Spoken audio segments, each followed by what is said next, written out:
This problem is difficult and worth a lot of points, so you definitely need to know how to solve it. The question asks to calculate 5 3s multiplied by 5 4s divided by 5 6s for the final result. If you try to calculate it directly, it's not easy and you're likely to make mistakes, right? So how can we solve it cleverly? Today, let's talk about the decomposition method. For example, for these 5 3s, I can break them down into 3 times 5 1s. And what about the 5 4s?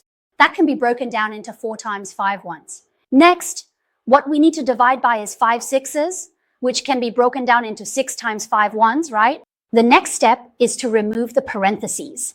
Now let's multiply what we can first. For example, 3 times 4 is easy to calculate, right? 3 times 4 is 12. So next we multiply by 5 1s and then by another 5 1s from this side. Now inside the parentheses, we divide by 6. Pay attention, when you remove the parentheses after the division sign, the sign inside changes, so multiplication becomes division by 5 1s. Is there anything that can be canceled out? Look, multiplying by 5 1s and dividing by 5 1s, doesn't that just cancel each other out? For the whole expression, first 12 times 5 1s, then divided by 6. Can I move the division by 6 to the front? All right, let's move the sign to the front.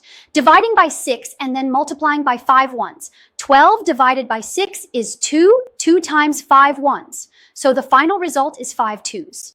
And that's the end of this problem. I suggest everyone give a little like after watching, save it, and watch it a few more times.